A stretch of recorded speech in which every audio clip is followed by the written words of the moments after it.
দীঘা, মন্দারমণি, শঙ্করপুর, তাজপুর সহ দক্ষিণবঙ্গের বিচ্ছিন্ন এলাকায় প্রবল বৃষ্টিপাতের সম্ভাবনা। বঙ্গোপসাগরে ফুসছে নিম্নচাপ, একে বিক্ষিপ্ত ঝড় বৃষ্টি। তার উপর আজ থেকে আবহাওয়ার বড় বদল। আবহাওয়া দপ্তর সূত্রে খবর, ঝড় বৃষ্টি বাড়বে গোটা রাজ্যে। বঙ্গোপসাগরে তৈরি হওয়া নিম্নচাপের জেরে বুধবার থেকে টানা ভারী বৃষ্টির সম্ভাবনা রয়েছে দক্ষিণবঙ্গের একাধিক জেলায়। আগামী শুক্রবার পর্যন্ত দক্ষিণবঙ্গে ঝড় বৃষ্টির সম্ভাবনা অধিক। আবহাওয়া দপ্তর জানিয়েছে, বৃষ্টির পাশাপাশি 30 থেকে 40 কিলোমিটার বেগে বইতে পারে ঝোড়ো হাওয়া। আজ মঙ্গলবার 2 মেদিনীপুর এবং ঝাড়গ্রামে ঝড় বৃষ্টির অধিক সম্ভাবনা। এছাড়া বাকি জেলাগুলিতেও বিক্ষিপ্ত ঝড় বৃষ্টি হবে। বুধবার থেকে বাড়বে বৃষ্টি। রাজ্যের উপকূলবর্তী জেলাগুলি দক্ষিণ 24 পরগনা, পূর্ব মেদিনীপুরে ভারী বৃষ্টির সম্ভাবনা রয়েছে। এছাড়া দফায় দফায় বৃষ্টি চলবে দক্ষিণবঙ্গের বাকি জেলাগুলিতে। ইতিমধ্যেই সতর্কতা জারি হয়েছে। বৃষ্টির সম্ভাবনা কলকাতাতেও। গোটা রাজ্য জুড়ে ঝড় বৃষ্টির সম্ভাবনা। আগামী দুদিনের মধ্যে মৌসুমী বায়ু প্রবেশ করবে রাজ্যে, এমনটাই মনে করেছেন আবহাওয়াবিদরা। উত্তরবঙ্গ দিয়ে রাজ্যে বর্ষা ঢোকে। উত্তরবঙ্গে বর্ষা ঢোকার সব রকম অনুকূল পরিস্থিতি তৈরি হয়েছে বলে মনে করছেন আবহাওয়াবিদরা। দক্ষিণবঙ্গের উপকূলবর্তী দীঘা, মন্দারমণি, শঙ্করপুর জুড়ে বাড়তি সতর্কতা নেওয়া হয়েছে।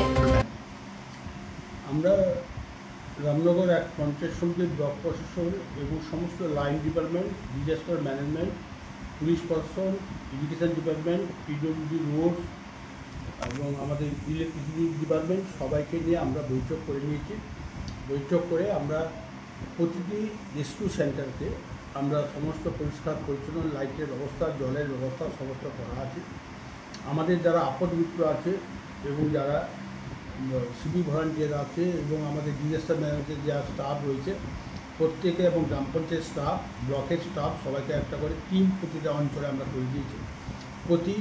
আজকে ঘূর্ণিঝড়ে আমফান হোক, ফনি হোক, হানা হোক, যে সমস্ত ঝড় হয়েছে প্রাকৃতিক সামনেছি আমরা, তার জন্য এই শক্তি যে আসবে এই যে সামনে রেখে রাজ্য সরকারের নির্দেশ মোতাবেক জেলা শাসক পূর্ণেন্দু মাঝি মহোদয়ের নির্দেশ অনুসারে আমরা প্রতিটি অঞ্চলে একটা টিম রেডি করেছি। যদি কোনো সময় কোনো অঘটন বা প্রাকৃতিক দুর্যোগ ঘটে তাহলে রেস্কিউ করার মতো ব্যবস্থা রেখেছি। তার জন্য আমরা সমুদ্র তীরবর্তী এলাকায় মক ড্রিল করেছি এবং মক ড্রিল করে মানুষকে সচেতন করা হয়েছে কীভাবে মানুষকে চট করে উদ্ধার করা যায়। যাবতীয় প্রচেষ্টা আমরা রেখেছি। আমরা চাই যাতে প্রাকৃতিক দুর্যোগে মানুষকে সুরক্ষিত করতে, মানুষকে সঠিক জায়গায় পৌঁছে দিতে পারে এবং তাদের রাখবার ব্যবস্থা, তাদের খাওয়া দাওয়ার ব্যবস্থা সমস্ত রকমের প্রস্তুত রয়েছে। এবং এমনকি আমরা যদি কোনো ঝড়ে গাছপালা ভেঙে রাস্তা অবরোধ হয়ে যায় তার জন্য আমাদের যারা আপদ মিত্র রয়েছে তাদের কাছে সমস্ত যন্ত্রপাতি রয়েছে, তারা কিন্তু তারা কেটে সঙ্গে সঙ্গে পরিষ্কার করতে হবে। তার জন্য জেসিবি থেকে, ট্রাক্টর থেকে সমস্ত রেডি করা আছে। আমরা প্রতিনিয়ত নজর রাখছি এবং আমরা আবহাওয়া দপ্তরের খবর রাখছি। যদি এই ধরনের ঘটনা ঘটে আমরা পূর্বের ন্যায় যে সমস্ত ঝড়গুলো আমরা সামনেছি নিশ্চিত আমরা সেটা সামনে দিতে পারবো এবং মানুষকে সুরক্ষিত করতে পারবো।